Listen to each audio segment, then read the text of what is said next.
E a Colômbia, diferente de, pelo que eu tenho ouvido nos últimos dias, estando em contato com eles, diferente de alguns dos países que falamos, de Argentina, Brasil, Venezuela, é um país grande e um país onde me parece que tem tomado um caminho um pouco diferente em termos de desenvolvimento, mas não em termos de reforma, mudanças e pressão do sistema tributário, como todos os países. Então, vou passar a palavra para o Adrián. Muchas gracias a todos por estar acá. Creo que todavía no los hemos logrado dormir con 3 horas hablando de muchos temas en materia de impuestos, unos más áridos que otros. En el caso de Colombia, vamos a ver que la tendencia es muy similar a la de otros países, incluyendo además muchas similitudes con lo que Cristian ya relató en el caso de las reformas fiscales que tiene Argentina. Cuando vi el título propuesto para este evento, que son tendencias de reforma fiscal y los desafíos que afronta el país, necesariamente me tocaba pensar sobre lo que ha sido la historia reciente del país en las últimas décadas y pecando de una gran simplificación de las complejidades macroeconómicas y sociales de un país que se ha visto abocado a muchos conflictos, pues la verdad es que esto ha marcado en cierta manera las tendencias presupuestales y por lo tanto las necesidades fiscales en el recaudo que llevan a la adopción de muchas veces reformas o llevaron a la adopción de reformas que terminaron por olvidarse de la técnica, olvidarse del deber ser en materia fiscal para concentrarse en la necesidad inmediata de aumentar un recaudo muy necesitado al término de la década de los 80s y entrados en la década de los 90s, puesto de lado el conflicto o la guerra que ustedes conocían como la guerra contra las drogas, sale a flote y se pone la lupa en el conflicto interno armado con las guerrillas izquierdistas que llevan a un presidente recién posesionado, Álvaro Uribe Vélez, por allá al comienzo del año 2000, a volver a traer un impuesto viejo y a funcionar sobre la óptica de impuestos temporales. Vamos a tener unos impuestos de naturaleza temporal, pero tranquilos que eso no se va a demorar mucho. Vamos a financiar la guerra con estos recursos, la guerra contra el conflicto interno, y inmediatamente las cosas mejoren, los vamos quitando.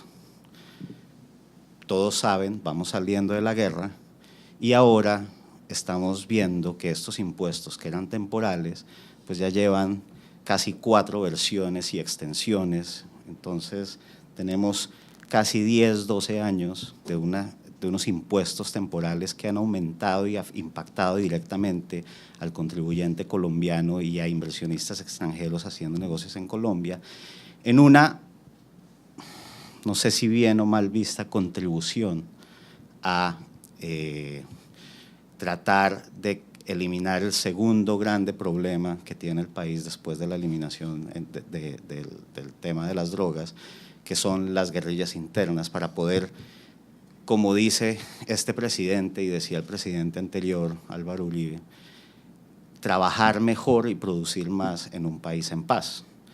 Pero como es la experiencia de otros países donde ha existido paz y procesos de paz, la paz puede resultar mucho más costosa que la guerra, porque también requiere unos recursos muy importantes para poder cumplir y honrar los compromisos sociales con las víctimas y con un pueblo que ahora mira con anhelo estar en paz, pero también que su Estado comience a mejorar de cierta manera todos esos aspectos sociales que han sido y estructurales que han sido olvidados en un país que ha pasado muchas décadas en guerra, en conflicto. con ese posicionamiento pasemos a la política fiscal. Vienen muchas reformas de tendencia recaudatoria inmediatistas, cortoplacistas, y ya una vez comienza la autoridad a sofisticarse y además la carga tributaria a ser muy alta, la política comienza a ser, por un lado, de sí aumentar el recaudo vía aumentar inversión extranjera y atraer inversión extranjera, porque el país ya pasa de una época muy violenta a una época menos violenta, y en materia internacional dice el gobierno Uribe, pues no tenemos tratados de doble tributación, y los tratados de doble tributación son muy importantes como garantías para los inversionistas extranjeros para que vengan a hacer negocios a Colombia. Vámonos a celebrar tratados de doble tributación. En un grave error se prueba 10 años, casi 10 años después, de política fiscal internacional, porque cuando mi socio Alfredo y yo, mucho más pequeño, comenzábamos por allá en el 94 a decir, mire, para poder celebrar tratados de doble tributación hay que preparar un equipo de negociadores que sepa lo que va a ir a entregar, que se midan cuáles son las necesidades y las contraprestaciones que se van a ir necesariamente a transar con nuestras contrapartes. Eso poco importó en ese momento. En ese momento se designaron unas personas al interior de un fisco que venía de una tradición de no tener tratados en materia impositiva, de no negociar tratados en materia impositiva, de una administración donde las personas que teníamos la oportunidad de ir a estudiar tributación internacional al exterior volvíamos al sector privado y no al sector público. Eso ha cambiado, pero tarde. Pues llevó al país a negociar su primer tratado en el 2006 con España, que resultó ser un tratado demasiado beneficioso, que ni siquiera tiene una cláusula de limitación de beneficios para los españoles. Y naturalmente, pues para los colombianos que a través de España veían una gran oportunidad de planeación fiscal. Esa época donde las concesiones se hacían sin mirar, ha tenido un giro de 180 grados en materia de política fiscal. Ya vamos a ver, hoy en día ya se está hablando es de denunciar el tratado con España y de renegociar y sentarse con España a renegociar ese tratado, que se ha convertido la piedra en el zapato, porque todos los que quieren tratados, se han celebrado ya 5 o 6 que están en vigencia y muchos más en el pipeline, pues quieren lo mismo que se les dio a España. Entonces hubo un freno inmediato y se dijo al interior, vamos a renegociar con España porque no podemos tener ese límite tan bajo en materia, tan perjudicial, perdón, para Colombia en materia de concesiones de tratados. Viro total en tributación internacional. Y al interior se comienza a trabajar en la gestión recaudatoria y se comienza a ver una serie de reformas, sí recaudatorias, pero ya a repensar el sistema y la estructura del sistema tributario colombiano. Y finalmente en el 2012 terminamos con una reforma, que ya vamos a ver los aspectos principales, en el que se adopta un gran cambio técnico en unos temas cruciales antielusión, tanto de carácter general como de carácter específico. Pero ¿qué pasa hoy en día? Hoy en día tenemos en el panorama macroeconómico que en los últimos 15 años el presupuesto general de la nación viene en constante aumento. Esto ven ustedes acá, van con más o menos las décadas que he resumido de una manera demasiado simplificada. Por acá más o menos Álvaro Uribe Vélez toma el gobierno y vienen los siguientes años en un incremento constante de las necesidades del gasto público y de las necesidades de ingreso para el presupuesto nacional. La tendencia necesariamente va a continuar porque tenemos el tema del conflicto armado que tenemos que resolver y terminar, y ojalá se pueda terminar y prosperen las negociaciones de Habana y efectivamente haya una terminación al conflicto armado. Yo sé que para los colombianos, o no todos los colombianos, pero la gran mayoría, va a ser muy difícil hacer concesiones, pero no hay proceso de paz sin concesiones. Alguien tiene que romper la cadena, el espiral ascendente, y tiene que decir, bueno, vamos a hacer concesiones, va a haber perdón y olvido, perdón y justicia. Son temas muy complejos políticos que hay en el trasfondo de estas necesidades presupuestales, pero la paz va a requerir una gran inversión en materia de poder zanjar y sanar esas heridas. Luego eso va a contribuir a que la tendencia del presupuesto, que venía en casi 15 años de 50 billones de pesos, va en 216 billones de pesos del gasto público, tiene que necesariamente buscar los recursos con una limitación muy importante en materia presupuestaria, que ya les voy a hablar más adelante. Tiene el proyecto además una infraestructura totalmente olvidada, la básica, la necesaria.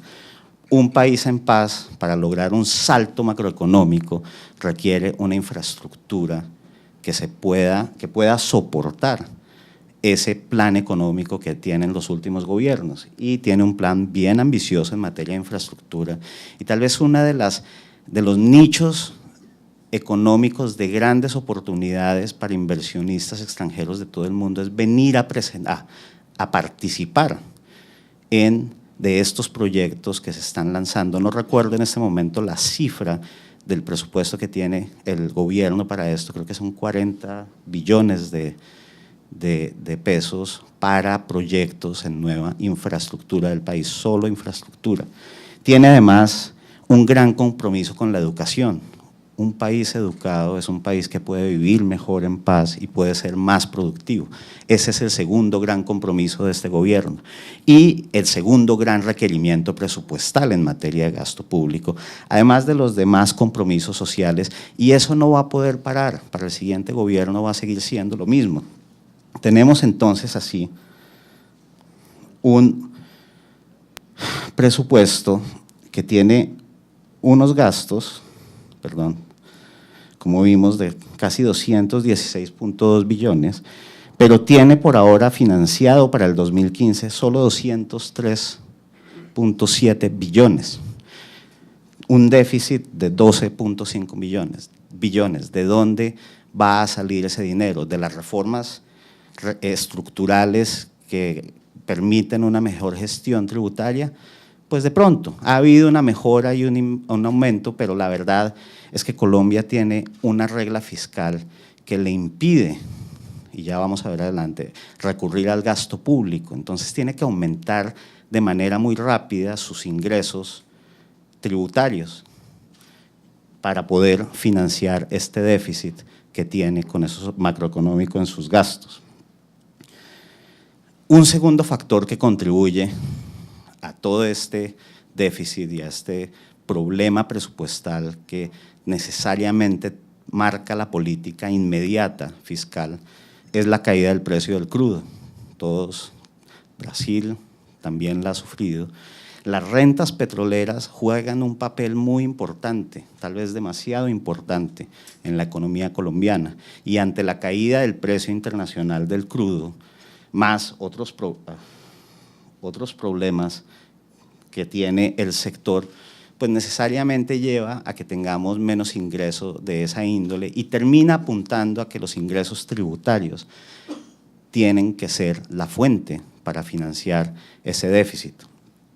Temas de seguridad, si bien hay un proceso de paz, pues al final del conflicto la guerra arrecia como estrategia de negociación, entonces hay más atentados contra la infraestructura petrolera y eso ha contribuido a que los petroleros piensen un poco mejor antes de hacer inversiones adicionales. El tema ambiental, hay un gran conflicto hoy en día entre la regulación ambiental y la regulación que permite la explotación de recursos naturales, que sumado al tema de comunidades ancestrales se han convertido en una piedra en el zapato para el desarrollo de la industria petrolera. Entonces también ha contribuido a la reducción de las rentas petroleras tan importantes para Colombia.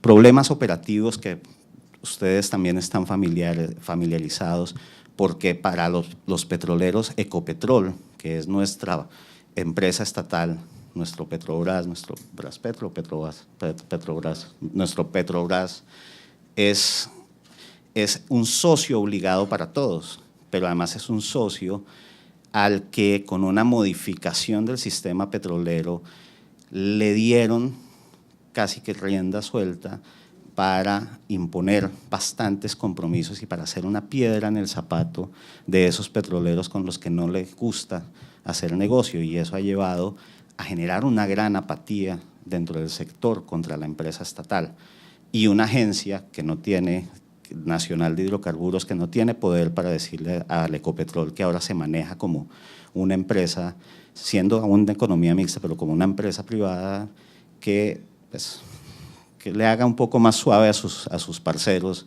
Eso no tiene esa autoridad. Ahí hay unos problemas que también han contribuido con esto, y la apertura de México en el sector para pasar a un sistema similar, donde reformó su sistema prestando un poco de las características del sistema brasilero, del noruego y mucho del colombiano. Entonces crean una nueva oportunidad para el sector de petróleos en la exploración y producción de México, que necesariamente le quita dineros de inversión en el sector a Colombia.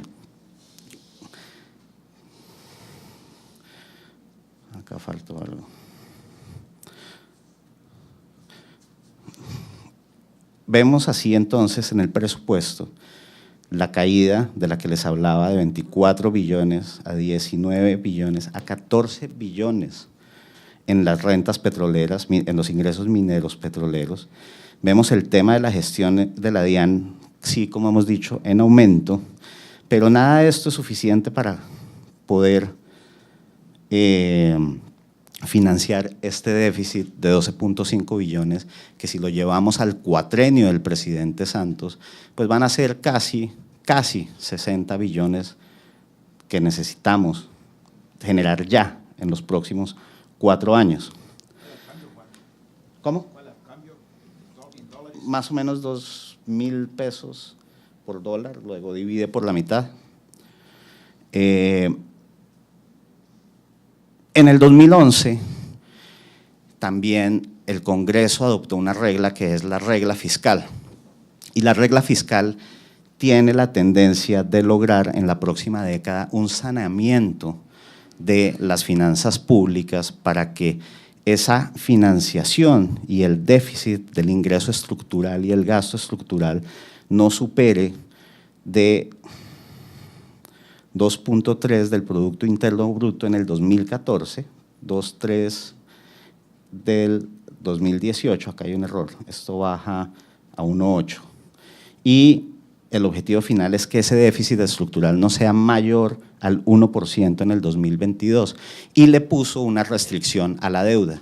Dice, usted no me puede financiar cierta déficit que exceda de la fórmula de la regla fiscal con deuda. No, señor, no se me va a la banca internacional, a los mercados de capital, a buscar dinero, sino que usted tiene que tener el presupuesto previamente financiado. Esa es nuestra regla fiscal. Es buena la intención, pero otra vez lleva y apunta al tema de los ingresos tributarios. Vámonos a las políticas fiscales y a los desafíos de corto plazo. ¿Qué ha venido pasando, como les venía diciendo, para mejorar la gestión y el recaudo tributario?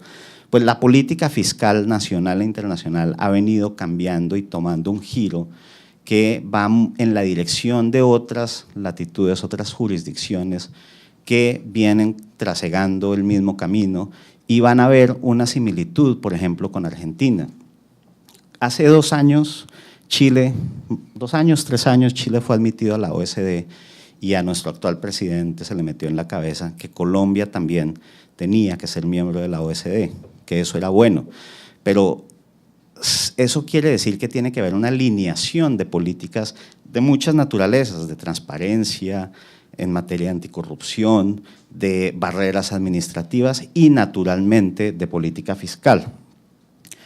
Ha habido en ese contexto una lucha contra el uso de paraísos fiscales, que fue además nuestra cláusula antiparaísos fiscales adoptada hace 10 años, en el 2004.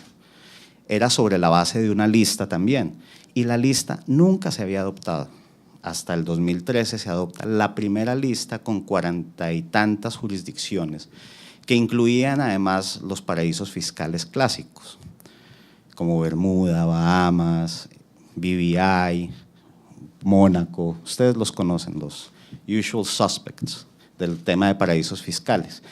Y comienza una rápida ampliación de sus tratados y acuerdos de intercambio de información.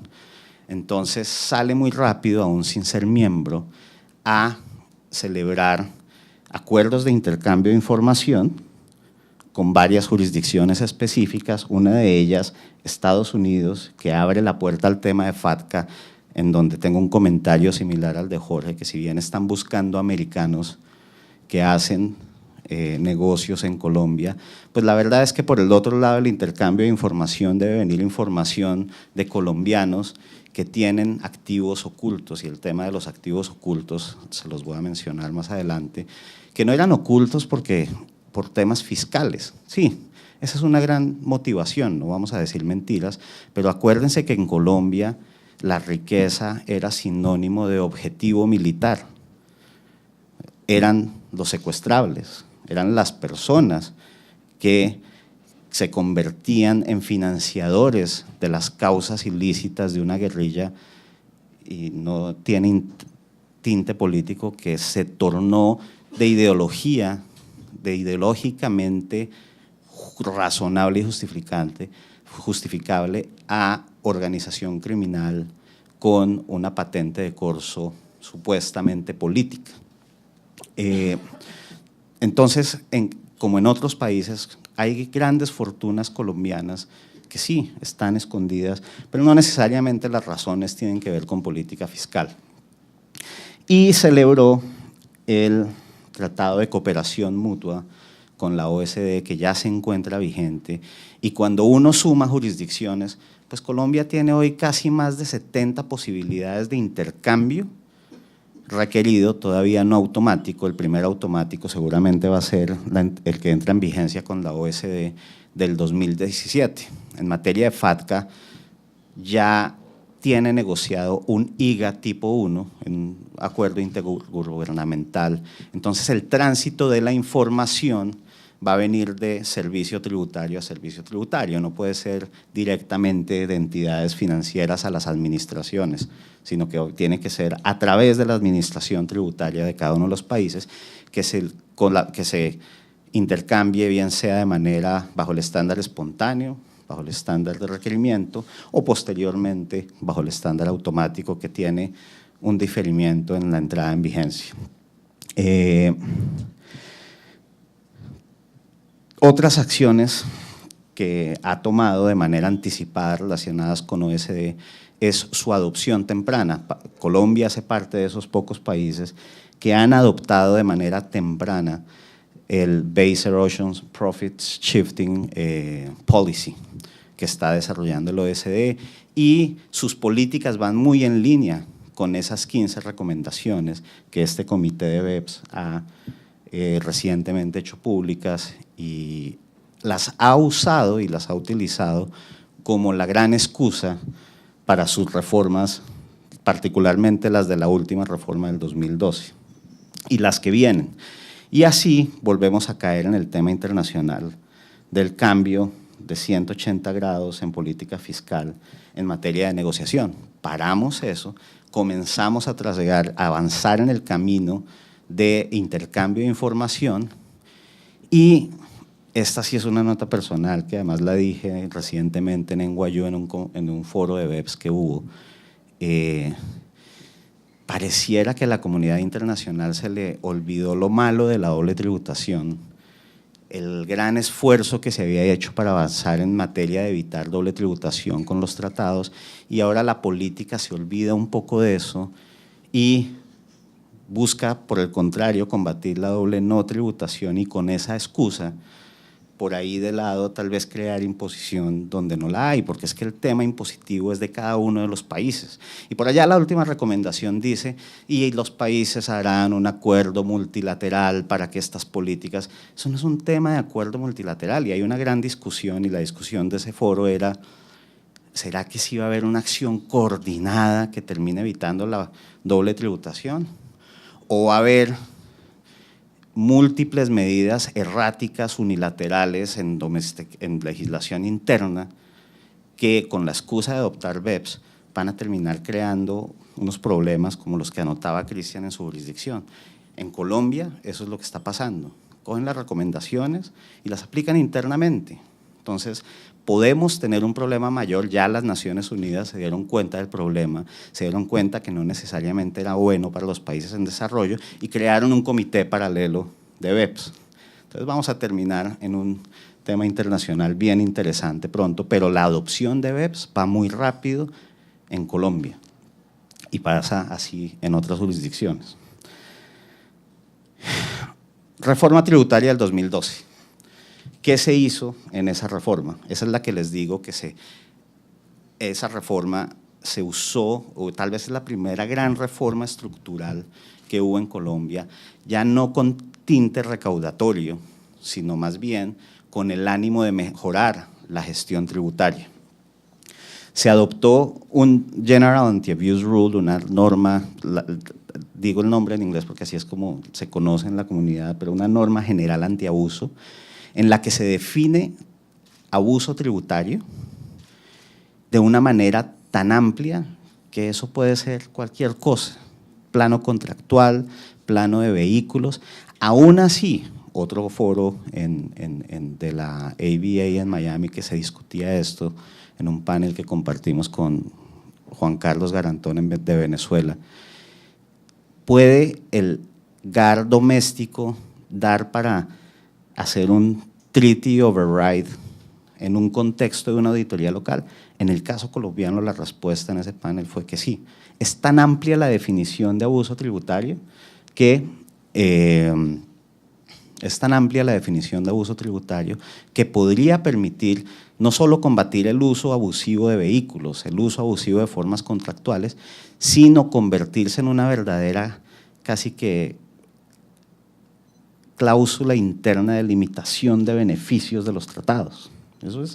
Eso es preocupante, porque eso se puede usar para cualquier cosa y va a generar muchísimas controversias.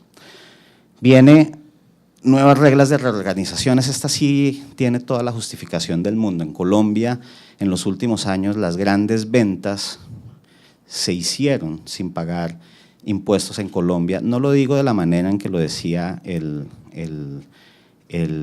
antiguo director de impuestos, que es que se iban sin pagar, evadiendo impuestos en Colombia. No, ese es el propósito de la planeación fiscal y es un propósito legítimo. Hay que utilizar las formas que la legislación interna permite para mitigar una carga tributaria. Si la mitigación resulta ser más allá de lo deseado, no es un problema de quienes hacen la planeación, a quienes ahora en otras jurisdicciones nos persiguen con amenaza de cárcel por contribuir a la evasión de los países. Entonces estamos aplicando la ley, hay que cambiar la ley, hay que hacer buenas leyes. Eso es lo que hay que hacer, es ahí donde hay que poner el foco. No hay que amenazar, no hay que hacer proclamas ni lanzar frases incendiarias que lo único que hacen es poner crear un conflicto donde la responsabilidad es del legislador de tener del gobierno de tener una política fiscal clara y progresista, y del legislador de cogerla y materializarla en leyes que efectivamente logren los propósitos de esa política. Hubo un cambio en la norma de residencia en Colombia. Los inversionistas extranjeros, los expatriados, perdón, que iban o llegaban a Colombia, solo tributaban sobre sus rentas internas y solo después del 5º año de residencia continua o discontinua comenzaban a tributar sobre sus rentas de fuente mundial y activos de fuente mundial. Eso cambia, se adoptó un estándar internacional, ya no se habla de 6 meses, sino de 183 días, continuos o discontinuos en cualquier periodo de 365 días, o sea, lo desliga del tema de año fiscal a año fiscal. Y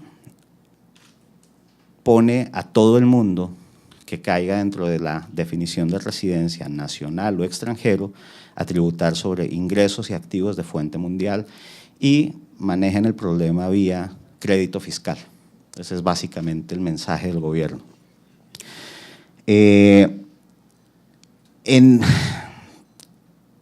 Dentro de esa lucha frontal contra la evasión, adopta una norma de sede efectiva de administración, el famoso POEM, que no es nada poético, que es el Place of Effective Management. Dice, todas las sociedades que ustedes, señores colombianos, me manejen desde Colombia, son colombianas para todos los efectos fiscales.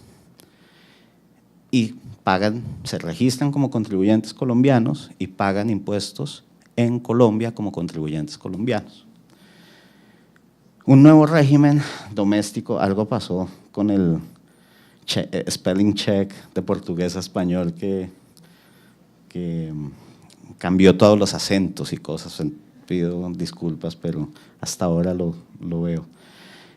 Normas de establecimiento permanente doméstico. Colombia fue un país, como les dije, que saltó a la celebración de tratados para evitar la doble tributación hace casi una década, sin tener un régimen local que permitiera hablar del limitation of benefits, de establecimiento permanente de manera doméstica, que era establecimiento permanente, el tiebreaker rule para residencia. Entonces esas normas de residencia también traen ahí unos elementos que buscan ganarse el tiebreaker rule en materia de residencia dentro de los convenios. Entonces en eso también se modernizó en el 2012, en la última reforma tributaria, el sistema colombiano. Y para ciertos, en línea con otra recomendación de BEPS, se adoptó un régimen que nunca se había tenido en Colombia para evitar la capitalización delgada, donde la relación básicamente es 3 veces el patrimonio líquido, 3 veces deuda, es 3:1, que la deuda no exceda 3 veces el patrimonio líquido de la entidad que está adquiriendo el endeudamiento externo. Viene otra vez el tema de la ansia de recaudo sin detenerse a contemplar los aspectos técnicos. Eso normalmente es una norma que se aplica para endeudamiento externo. En Colombia se aplica para el endeudamiento externo y para el endeudamiento interno. El primer tema antitécnico. Y segundo, es una verdadera limitación, no permite recaracterización del exceso a dividendos, sino que sencillamente rechaza la deducción de intereses, puro y simple, salvo que sea deuda entre partes relacionadas, donde no es esta norma la que permite, sino es la norma de precios de transferencia la que permite la recaracterización del exceso de interés en dividendos, pero solo en ese escenario, que es el segundo gran error de esta norma, y es que esa norma es para o back-to-backs, financiamiento back-to-back, o financiamiento entre partes relacionadas.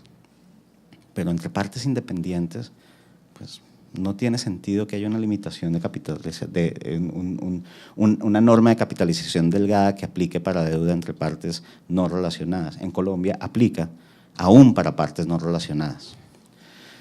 Y en un sofisma de distracción dice, vamos a bajar el impuesto sobre la renta a 25%. Pero vamos a crear un impuesto adicional a la equidad de 9%. Entonces del 33 nos la bajaron al 34. Por la suma, se agregan esas. Ese 9%, sin embargo, para darle justicia al gobierno que lo trajo, es esa porción del impuesto sobre la renta que tiene una destinación específica, es como una contribución que tienen ustedes acá, es copiada de acá, es una mala copia de la de acá, para poder, para reemplazar lo que son las contribuciones a la seguridad social de esos contribuyentes que pagan el CRE. Tiene una base mucho más robusta, no tiene las mismas deducciones que tiene el impuesto sobre la renta, entonces el impacto efectivo es aún mayor del 34%. ¿Qué nos trae este año? como vimos, pues tenemos un gran déficit, necesitamos generar 60 billones en los próximos 4 años, entonces mejor proponemos un nuevo impuesto temporal al patrimonio. El que se estaba acabando de pagar este año viene en una versión remasterizada por otros 4 años más. Va a haber un impuesto al patrimonio, me salté, a patrimonios mayores a $500,000, que va a tener una tarifa más o menos de entre 0.2 y 1.5% de los brackets.